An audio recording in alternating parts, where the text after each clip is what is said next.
Bismillahirrahmanirrahim. Assalamualaikum warahmatullahi wabarakatuh. Alhamdulillahirabbil alamin. Wa bihi nasta'in ala umuriddin fid dunya wal akhirah.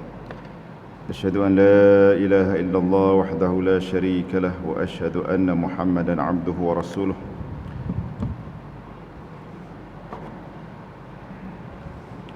اللهم صل على سيدنا محمد وعلى آله وصحبه أجمعين. اللهم افتح علينا حكمتك وانشر علينا من خزائن برحمتك يا أرحم الراحمين. اللهم فقهنا في الدين وعلمنا التأويل واهدنا إلى صراطك المستقيم. سبحانك لا علم لنا إلا ما علمتنا إنك أنت العليم الحكيم. ولا حول ولا قوة إلا بالله العلي العظيم. اللهم رب اشرح لي صدري ويسر لي أمري واحلل عقدة من lisani yafqahu qawli walhamdulillah rabbil alamin. Yang saya hormati Tuan Imam, Tuan Bilal, Tuan Nazir Masjid bersama dengan Jawatankuasa dan khususnya tuan-tuan, puan-puan sidang jemaah yang saya kasihi dan hormati sekalian. Alhamdulillah, pada pagi yang berbahagia ini insya-Allah kita memanfaatkan selepas solat subuh ini tuan-tuan dengan majlis ilmu. Dan insya-Allah saya akan menyampaikan satu topik yang sebagai satu ingatan bersama. Wa dzakir fa inna dzikra tanfa'ul mu'minin. Izinkan saya sebelum saya menyampaikan topik sebenar yang saya dah plan untuk saya pagi ini, izinkan saya untuk ceritakan sedikit apa yang saya dapati pengalaman berbincang dengan sahabat-sahabat pada petang Jumaat yang lepas. Kebetulan kami ada seorang pensyarah daripada asalnya Palestin yang mengajar di sini hampir belasan tahun dan alhamdulillah telah mendapat kerakyatan Malaysia ini. Namanya Prof Madya Dr. Sabit Al-Haj. Saya nak kongsikan tuan-tuan apa yang sedang berlaku daripada maklumat yang beliau kongsikan kemarin, dan saya simpulkan ada 3 faktor yang boleh kita kongsikan bersama. Tuan-tuan pun mungkin tahu, tetapi saya sekadar untuk mengingatkan dan menjadikan kaitan yang kita solat tadi bersama dengan imam. Alhamdulillah, Allah yabarik fik, yang mana berkaitan dengan doa kita pada umat Islam, khususnya ikhwanuna fi Palestin, Gaza. Ada 3 perkara tuan-tuan yang perkembangan yang di luar jangkaan kufar Zionis. Apabila saya mengikuti dengan rapat dan semalam dapat cerita, tengok maklumat-maklumat yang direct daripada keluarga beliau di Gaza, maka kesimpulan semalam sebelum masa saya menyatakan saya melihat ada 3 faktor utama yang apa yang berlaku pada kali ini begitu luar biasa, daripada sangkaan musuh. Dan juga tuan-tuan mengikuti ulasan-ulasan ternyata tuan-tuan, tapi mungkin tidak digembur-gemburkan secara berleluasa di media-media utama, kerana media sosial pun menjadi sebahagian penguasaan mereka. Pertama tuan-tuan adalah pertolongan Allah Subhanahu Wa Taala kepada hamba-Nya yang bertakwa. Saya menyimpulkan demikian.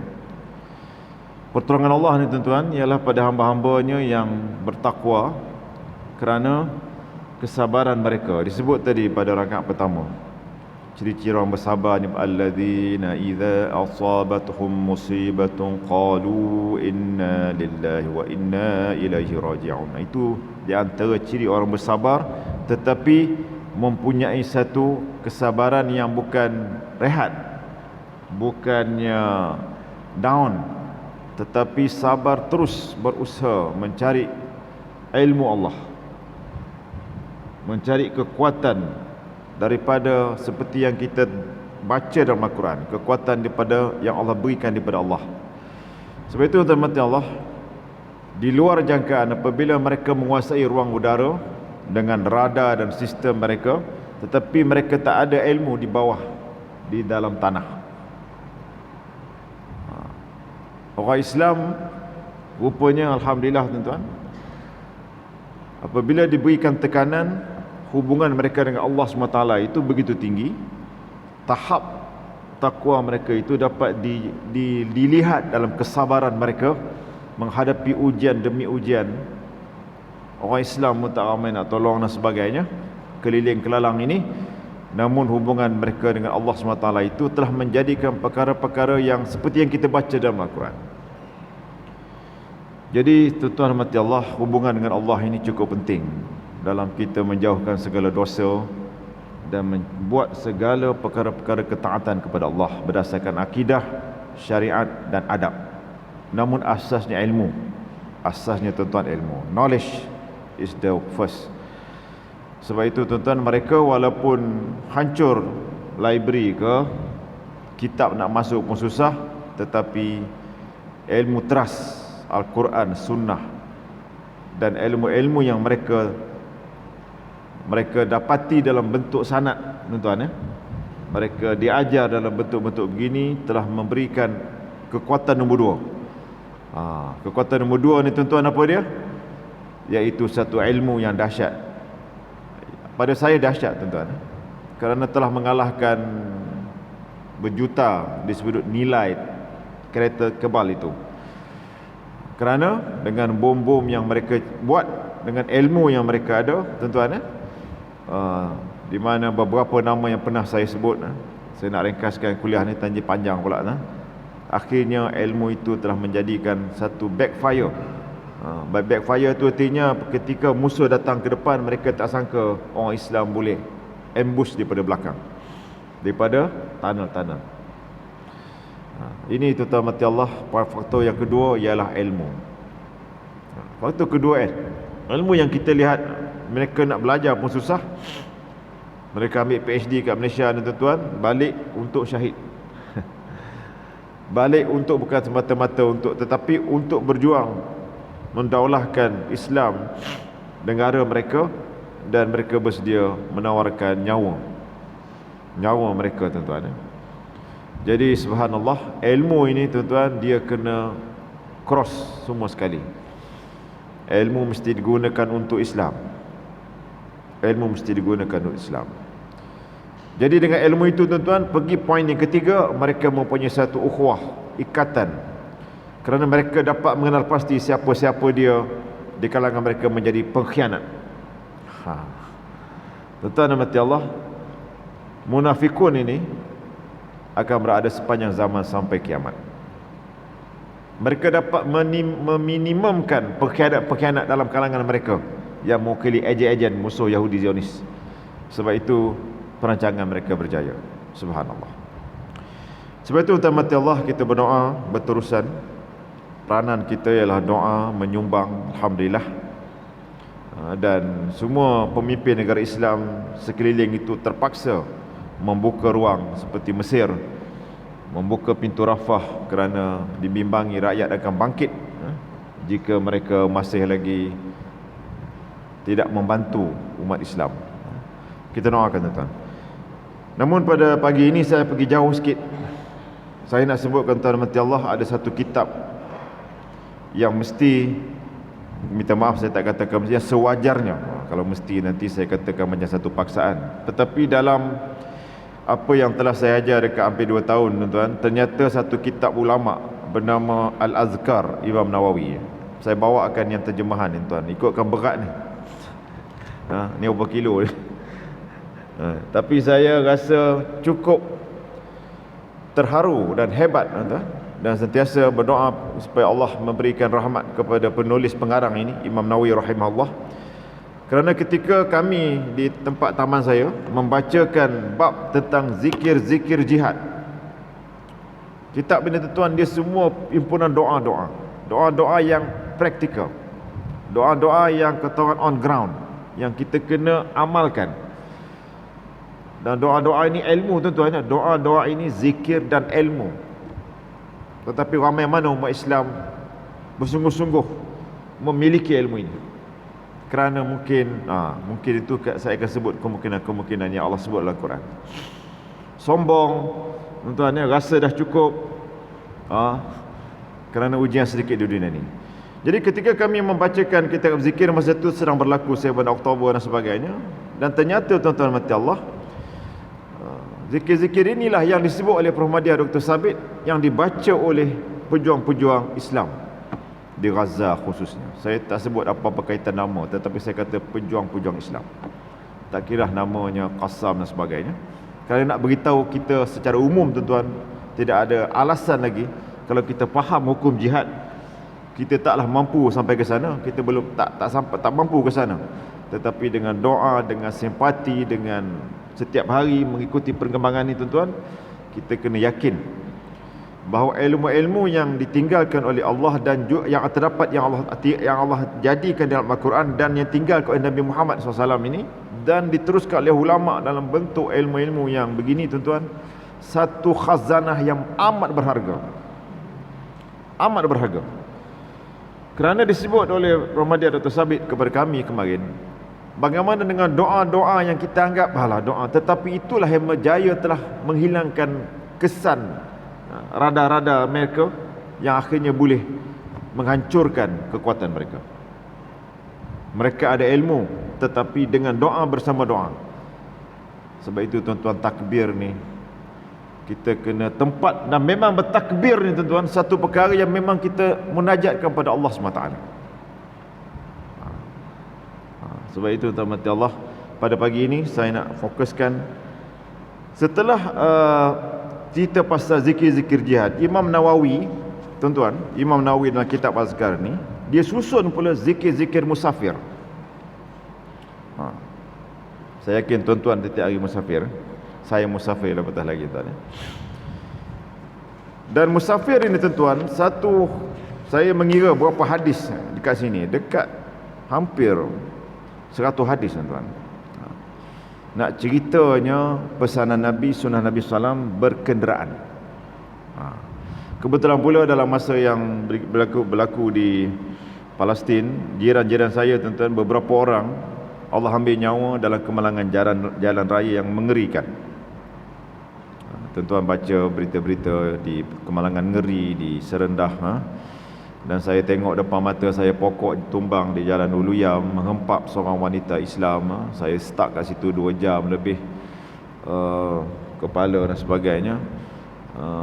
Dan pagi tersebut saya lihat seekor kuda mati jalan raya, di tengah jalan raya kerana melanggar ke dilanggar saya tak pasti, dan seekor kuda lagi berteman. Jadi cerita kematian di jalan raya ni tuan-tuan, rupanya perlu kita ingat bahawa bila kita berkenderaan tuan-tuan, kita kena faham prinsip kita berjalan di atas jalan raya ni. Saya nak beritahu tuan-tuan, rujuk-rujuklah kepada firman Allah dalam surah Luqman pada ayat yang ke-18 dan 19.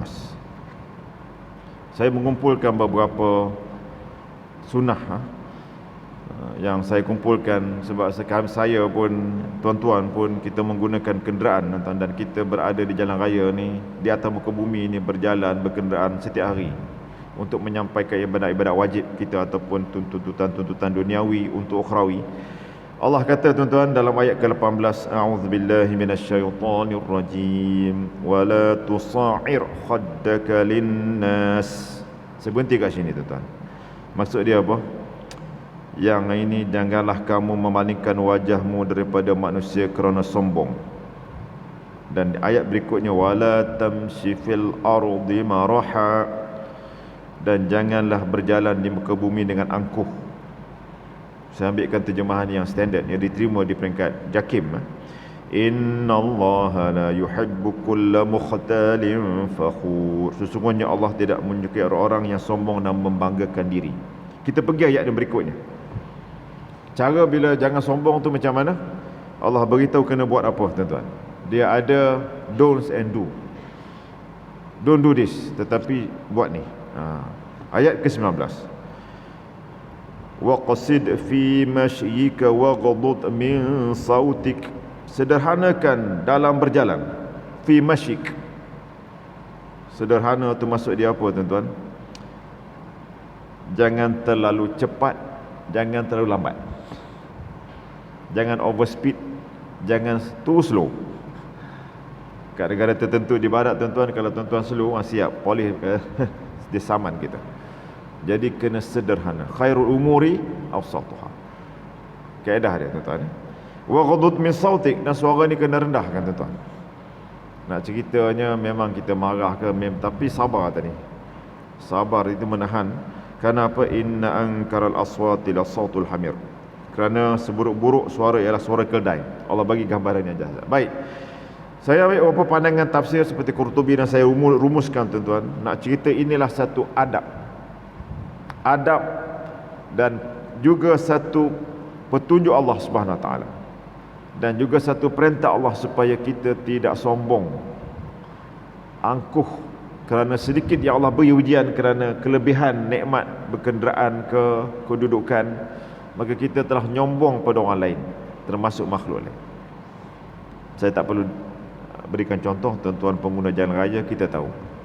Daripada sekecil-kecil kenderaan sampai sebesar-besar kenderaan, kalau pemandu tu sombong tuan-tuan, kenderaan yang kecil pun sombong kat kita. Saya tiap hari batang kali ke UM ni tahu sangat. Kena baca. Ini zikir ni. Sabar tuan-tuan. Sabar. Tetapi tuan-tuan mati Allah, dalam ayat surah Zukhruf, saya pergi poin yang berikutnya. Ini kena baca dan kena faham. Kita pun biasa baca. Tapi sekadar saya nak ulang tuan-tuan, surah Zukhruf, ayat yang ke-13 dan 14. Dan kaitannya dengan ayat ke-12, Allah cerita tentang kenderaan. Tuan-tuan, ini dahsyat. Kita akan tengok hadis Nabi pula lepas itu. Saya dah cuba susun ni dan manfaatkan sebaik mungkin. 7-10 kita berhenti. Boleh tuan-tuan? Banyak urusan kita, tapi kita stick to the point insya-Allah. Tuan-tuan, surah Az-Zukhruf ini dia ada kaitan dengan Allah cerita Allah lah yang menciptakan manusia berpasangan dan menjadikan kapal untukmu dan haiwan ternakan yang kamu tunggangi. A'udzu billahi minasyaitonir rajim. Walladzi khalaqal azwaja kullaha wa ja'ala lakum minal fulki wal an'ami ma tarkabun. Allah lah yang menciptakan kamu berpasangan dan menjadikan kapal untukmu dan haiwan ternakan yang kamu tunggangi. Tuan-tuan, dalam tafsiran mufassir saya ringkaskan, ada dua kenderaan yang Allah ciptakan. Pertama, yang seperti mana yang bersifat mekanikal ini, berenjin, berfizikal, dibuat daripada itu begitu begini. Walaupun enjin, tetapi yang sebenarnya yang memastikan, yang membolehkan enjin itu sampai digunakan Allah SWT. Dan binatang. Dan apa yang patut Allah sebut pada ayat 13-14 tuan-tuan. Tuan-tuan buka surah Az-Zukhruf bersama-sama kita tadabbur. Apa tujuan ini? Maqasid dia apa? What the purpose of this kenderaan, vehicle? Litastawu ala zuhurih. Untuk apa tuan-tuan? Agar kamu duduk di atas belakangnya dan kamu apa? Summa tazkuru ni'mata rabbikum idza stawaitum alaih. Subhanallah. Untuk apa tuan-tuan? Agar kamu ingat kepada nikmat Tuhanmu di saat kamu sedang duduk di atasnya. Rupanya tuan-tuan, kenderaan ini satu nikmat. Satu nikmat Allah. Untuk kita bukan semata-mata merasai nikmat itu, tapi kena ingat pencipta nikmat. Allahu Akbar. Boleh ke tuan-tuan? Dengan kereta kita 300,000 ke? Paling murah ke tuan-tuan? Ada orang kenderaan ni macam-macam. Dia simpan kereta mahal, dia naik motor. Kononnya sih minyak, tiba-tiba kena langgar, langsung tak boleh buat kereta. Ramai. Semalam saya nasihatkan seorang sahabat, rumah ada welfare, tuan-tuan. Welfare ujung minggu berulang naik motor kapcai. Apa barang saya kata. Tiba-tiba dilanggar oleh Alphard. Naik kereta roda. Jadi sebenarnya kes macam ni dah ramai tuan. Dia berseronok, dia tak gunakan nikmat Allah, tetapi ketika Allah uji, langsung tak guna nikmat yang besar. Jadi kereta beratus ribu dengan kapcai yang mungkin 1,000 lebih, tapi sekali Allah tarik dua-dua. Nauzubillah. Sebab itu tuan-tuan, summa tazkuru ni'mata rabbikum idza stawaitum, apabila kamu duduk itu, wa taqulu, dan kamu hendaklah mengucapkan ini, subhanalladzi sakhkhara lana hadza wa ma kunna lahu muqrinin. Rindu saya nak naik kapal terbang yang ada orang ingatkan kita ketika duduk kerja kat Mesir lu, balik-balik ke Malaysia ni, kapal terbang tu, tengok kat depan skrin tu ada tuan-tuan kan. Tapi bila naik kapal terbang kat Malaysia ni tak jumpa langsung, sabar je lah. Jadi tuan-tuan mati Allah, bacalah zikir ini, wa taqulu, supaya kamu mengucapkan, walaupun Allah tak guna lafaz fi'il amar, tetapi naklah orang yang litas tahu, yang duduk tu tuan-tuan, jangan lupa baca zikir ini. Subhanalladzi sakhkhara lana, maha suci Allah jua yang telah menundukkan dalam kalimah, ataupun yang telah memperjalankan. Allah lah sebenarnya tuan-tuan yang mengizinkan kita menggunakan kenderaan untuk sampai. Allah lah. Sebab takut-takut kita ni takabur tuan-tuan, kita lupa kereta dekat 1,5 juta, tip top, tuan-tuan, bimbang-bimbang dengan nikmat itu, ataupun naik yang paling cepat, yang paling boleh mencilok, angkuh juga tuan-tuan, lagi angkuh. Minta maaf lah, pantang kita pergi signal dia marah dah. Sabar je lah. Tetapi ingat, kalau kita baca ini tuan-tuan, subhanallazi sakhkhara lana hadza wa ma kunna lahu muqrinin, apa dia wa ma kunna, dan tidaklah kami, maksud dia apa? Saya ringkasnya, iaitu Allah bagi tahu bahawa maha suci Allah yang menundukkan semua ini, padahal kami sebelum ini tidak mampu. Nak ceritanya tuan-tuan, kita ni tak mampu memastikan kenderaan itu dapat bergerak tanpa izin Allah SWT. Tuan-tuan ada anak ahli keluarga pilot, tuan-tuan pilot kat sini, yang pernah beritahu kat saya, dia kata dia cuma jaga je ustaz, dia kata dia cuma, tetapi kesemua boleh menggerakkan tu, walaupun ada pelbagai engineer, ada satu kuasa yang hebat, Allah SWT. Bila datang seekor burung masuk dalam tu, tuan-tuan, macam-macam boleh berlaku. Jadi wa ma kunna lahu muqrinin, dan kami ini kena sebut dengan Allah, kami ini sebenarnya tak mampu menguasai segalanya dengan kenderaan ini. Tuan-tuan, nak ceritanya di situlah ayat ketundukan, tawadhu'nya hamba Allah ni, dan menyatakan apa? Wa inna ila rabbina lamunqalibun, dan sesungguhnya kami akan kembali pada Tuhan kami. Tuan-tuan, ini ayat tawakal. Ini ayat tawakal. Memang kita kena get ready, fasten seatbelt kita tuan-tuan, make sure semua sekali. Tapi ketika nak mulakan perjalanan itu, bismillah dengan doa ini.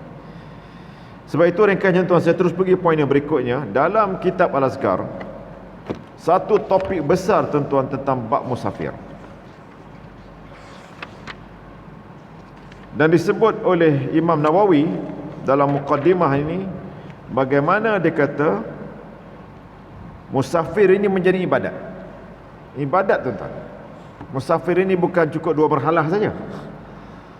Oh, saya cukup 81 km, saya boleh solat jamak. Itu betul lah, cukup 2 berhalah. Tetapi bila kita keluar daripada rumah berkenderaan, kita dah menjadi seorang yang safara.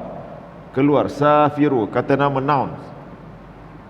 As-safiru, kita ni seorang yang keluar, seorang yang bermusafir. Dan Nabi SAW menunjukkan sunnah-sunnah yang dahsyat. Yang saya katakan kalimah saya begitu detail tuan-tuan. Nabi ini berkenderaan, betul-betul mensyukuri nikmat Allah dan berusaha menggunakan nikmat Allah untuk menyampaikan hajat. Untuk menyampaikan hajat ibadat kita, hajat duniawi kita, hajat akhirat dan sebagainya. Sebab itu poin pertama, jadikan berkenderaan sebagai ibadat. Macam mana nak buat? Pertama, banyakkan zikir. Banyakkan zikir. Banyakkan sini tuan-tuan, tak cukup masa. Zikir keluar rumah, lepas tu dengan yang ditinggalkan kita minta, kita bagi wasiat, kita nyatakan terbaik tuan-tuan, dengan keadaan keluarga kita. Saya nak pergi kuliah subuh ni, kalau je takwa, awak pastikan anak-anak bangkit. doakan saya selamat sampai. Itu wasiat. Kita buat tu bukan semata-mata tetapi sunnah ikut. Bila kita buat ikut sunnah Nabi tuan-tuan, insya-Allah itu ibadat. Isteri pun kata, okeylah bang, selamat pergi, doa. Jadi tuan-tuan, bila doa daripada seorang hamba, mendoakan hamba kerana Allah, insya-Allah dia akan menjadi satu ibadat. Kemudian tuan-tuan mati Allah, bila kita naik kenderaan tadi, dalam 3 kitab hadis tuan-tuan menyatakan paling tidak tuan-tuan Nabi akan bismillah, menyebut nama Allah, bismillah. Dan Nabi membaca tadi surah Zukhruf paling tidak, subhanallazi sakhkhara lana wa sehingga akhirnya. Dan kemudian saya ringkaskan, bila kita berkenderaan ni tuan-tuan, sunnah Nabi bila kita sedang mendaki tempat tinggi, mudah aja, sebutlah alhamdulillah salasa marrat. Kita nak mendaki itu alhamdulillah sampai atas 3 kali Allahu Akbar. Turun tuan-tuan, sebut subhanallah secara ringkas. Tuan-tuan ya, kenapa berbukit saja bila Nabi menjalani mengenderai kenderaan atas bukit, Nabi sebut ini? Mudah aja tuan-tuan, kita pun dah biasa baca ni, subhanallah, Allahu Akbar, turun, naik alhamdulillah, atas Allahu Akbar, turun subhanallah. Kerana sebenarnya kita sedang melalui juga nikmat Allah. Kerana bukit ini tuan-tuan, dia sebagai pasak bumi. Kita dapat sampai ke tempat tinggi dengan nikmat Allah itu tuan-tuan, satu perkara yang Allah izinkan. Tak semua orang tuan-tuan boleh menggunakan kenderaan naik satu bukit. Saya tak cakap banyak. Contoh abang saya, ketika mak kami meninggal dunia, dia daripada Kuantan, kenderaan okey, tapi tak boleh naik Bukit Genting. Dia menangis-nangis telefon saya. Saya kata, nak buat macam mana bang? Saya kena uruskan arwah mak ni, tak boleh nak tunggu dah. Hari ni lah pula dia kata tak boleh naik Bukit Genting ni. Jadi saya nasihatkan beliau sabar, semua ujian Allah. Kenderaan ni bukannya ni, dia kata ratus ribu juga ni. Allah tak izinkan. Dan dia tak sempat lah tengok kemukumian. Dan balik tak sempat, towing pun tak sanggup naik atas. Tak apa, tak tahu sebab apa, hantar balik Kuantan. Allahu Akbar. Jadi nak ceritanya tuan-tuan mati Allah, sebab itu bila kita dapat turun pada bukit tuan-tuan, ucaplah alhamd dan jangan over confident. Dalam hidup ini seperti juga tuan-tuan dan puan, saya pernah menyaksikan ketika saya naik bukit tengah hujan, sebuah kereta cukup laju, dia take over saya. Tapi bila take over, dia atas bukit, tapi atas bukit boleh terbang. Semua anak beranak saya tengok dan keadaan saya pun terkejut. Dia terbang tu macam cerita dalam filem. Air turun tapi kereta naik, rupanya berlaku vacuum kan, tuan-tuan lagi tahu daripada saya. Dia terbang, dia pergi hempas dekat satu bukit besi simen tu, dan berpusing-pusing. Pang, pecah kami, ya Allah. Saya masa tu kebetulan buat kereta yang sedap sikit lah. Saya ada Fortuner masa tu. Berhenti, tunggu dia berhenti dulu. Dia pusing-pusing, cerita macam filem tuan. Allah. Jadi rupanya tak apalah. Lepas tu saya tengok hidup pula ada orang tu. Saya pun call ambulance. Saya kata, you okay? Dia pun okay. Tapi kereta total loss. Jadi tuan-tuan mati Allah, orang Islam ini penuh dengan ilmu. Itu saya nak beritahu tadi. Jadi tuan-tuan, jangan over confident. Kita mungkin kenderaan kita dahsyat, kita nak cepat, tapi ada satu perkara tuan-tuan, jangan sampai kita menjadi zalim dan melakukan kriminal. Dan tuan-tuan mati Allah, bila kita menyebabkan kematian orang tuan-tuan kerana kecuaian kita, saksi ada, kita boleh disabitkan crime sebenarnya dengan pelbagai akta duniawi. Tetapi dalam Islam, dia dalam bentuk takzir ini tuan-tuan, artinya kita dengan sengaja ke tak sengaja, kerana kecuaian kita boleh menyebabkan nyawa terbunuh ataupun berlaku kecederaan. Itu panjang cerita. Sebab itu orang Islam tuan-tuan, dia penuh tawaduk, dia gunakan ilmu, tetapi ada fokus akhirnya Allah jadikan dia satu musafir yang ibadat. Dan Imam Nawawi menyebut, tuan-tuan, sekali lagi dia mengingatkan dalam topik ini bagaimana orang musafir ni doanya mustajab. Ini juga terdapat dalam 3 kitab. Hadis ni, tuan-tuan, hadis yang hasan, hadis yang diterima. Saya ulang sekali lagi, 3 doa yang mustajab, la syakka fihin, dan tidak ada keraguan padanya. Da'watul mazlum, doa orang yang dizalimi, seperti ramai orang, khususnya mungkin orang Islam, khususnya orang Islam di Gaza, dizalimi. Sebab itu zikirnya dan doanya Allah mustajabkan. Dan berlaku satu perkara yang dia. Dan kedua, Nabi kata da'watul musafir, doa orang musafir. Sebab itu, tuan-tuan, kena yakin ni. Kena yakin, tuan-tuan ni. Jadi bukannya bermusafir nak menunjukkan kebanggaan kereta kita, kita orang tak boleh potong kita pun cucuk macam-macam istilah lagi lah, tuan. Sebenarnya penuh dengan ilmu untuk mencari keridhaan Allah, jadikan ibadat. Okay, tuan. Dan yang kedua, doa seorang bapa kepada anak, da'watul walid ala waladih, tuan. Kemudian dahsyatnya, tuan, kalau kita kenderaan rosak, ada doa rupanya.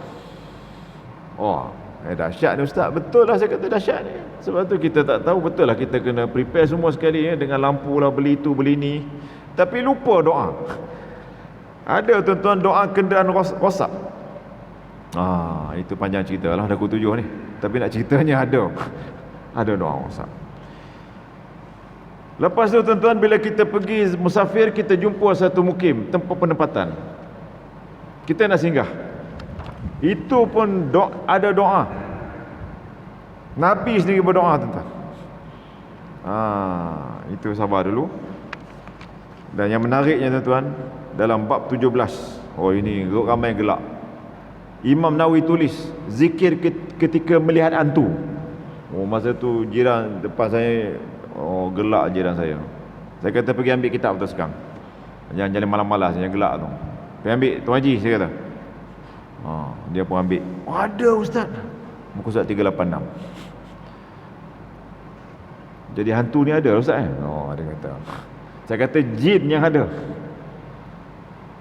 Tuan-tuan, ada hadis daripada Jabir bin Abdullah radhiyallahu an bahawa Nabi SAW bersabda, "Idza taghawwalat lakumul ghilan fanadau bil azan."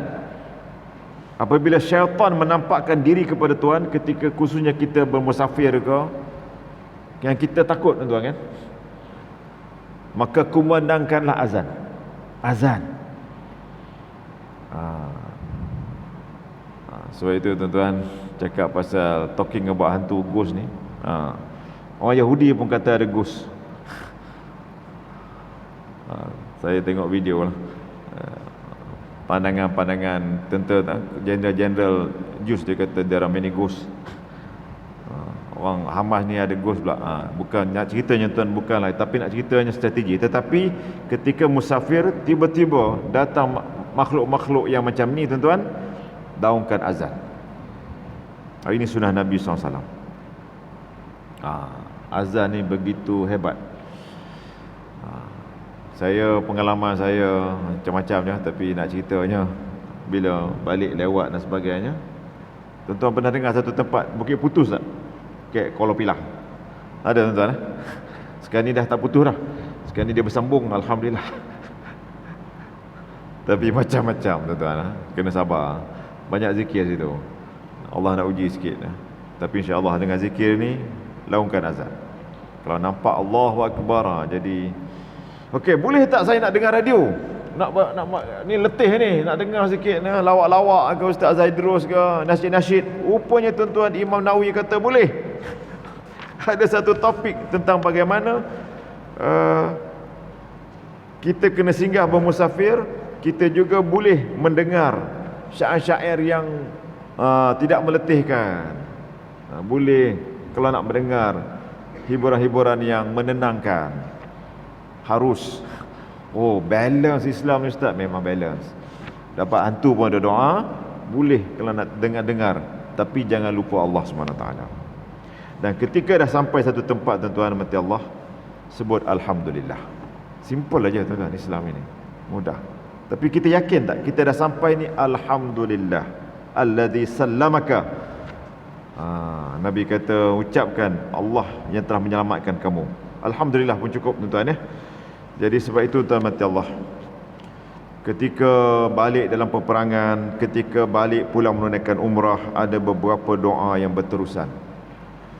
Jadi tuan-tuan mati Allah, jadikanlah berkenderaan ini tuan-tuan sebagai satu ibadat. Itu kesimpulan saya. Dan gunakanlah petunjuk Allah SWT dan sunnah Nabi SAW ini tuan-tuan, untuk kita menjadikan yang berbeza kita dengan orang yang tidak ada ilmu.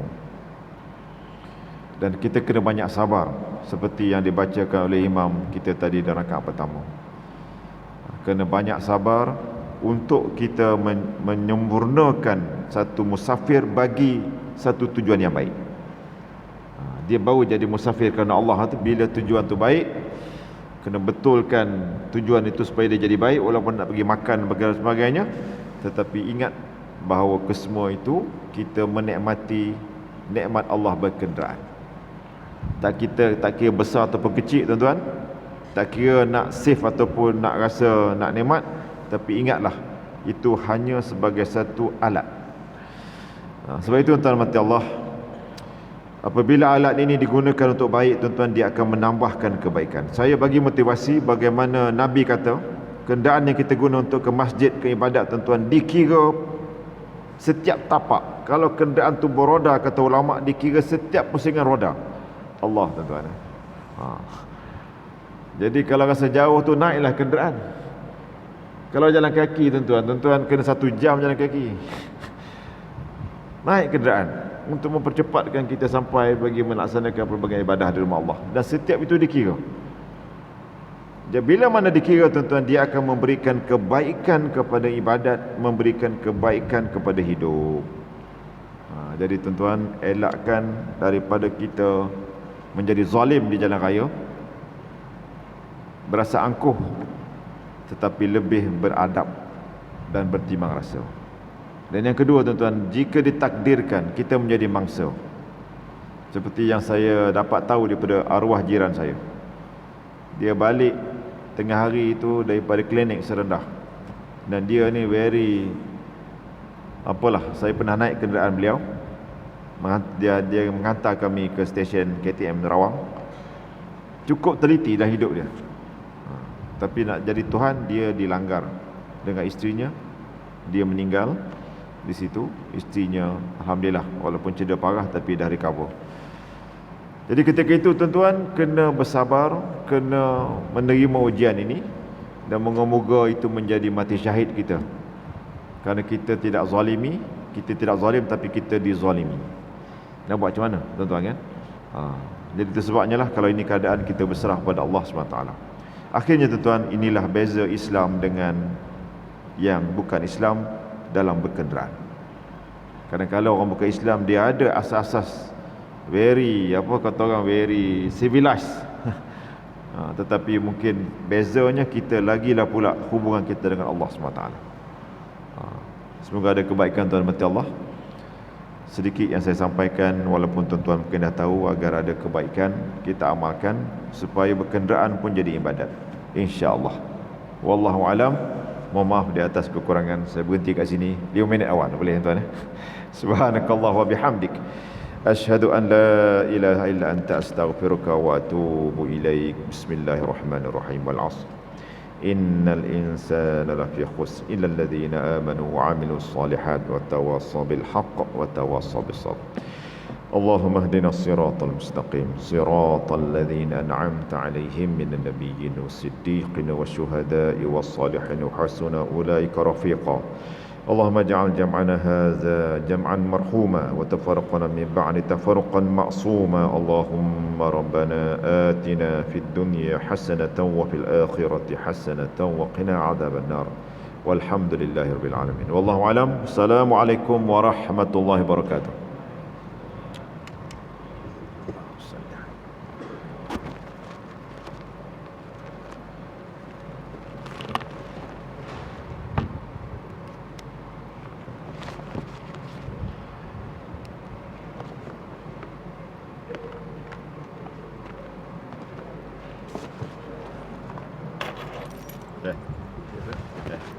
kecil ya. Ambil dua, dah buat dua. Okey, okey dah. Satu lagi, satu lagi. Eh? Satu lagi. Saya ambil yang besar lah. Ambil dua. Tak apa. Okey. Ada lain. Okey. Saya guru Okey. ni. InsyaAllah.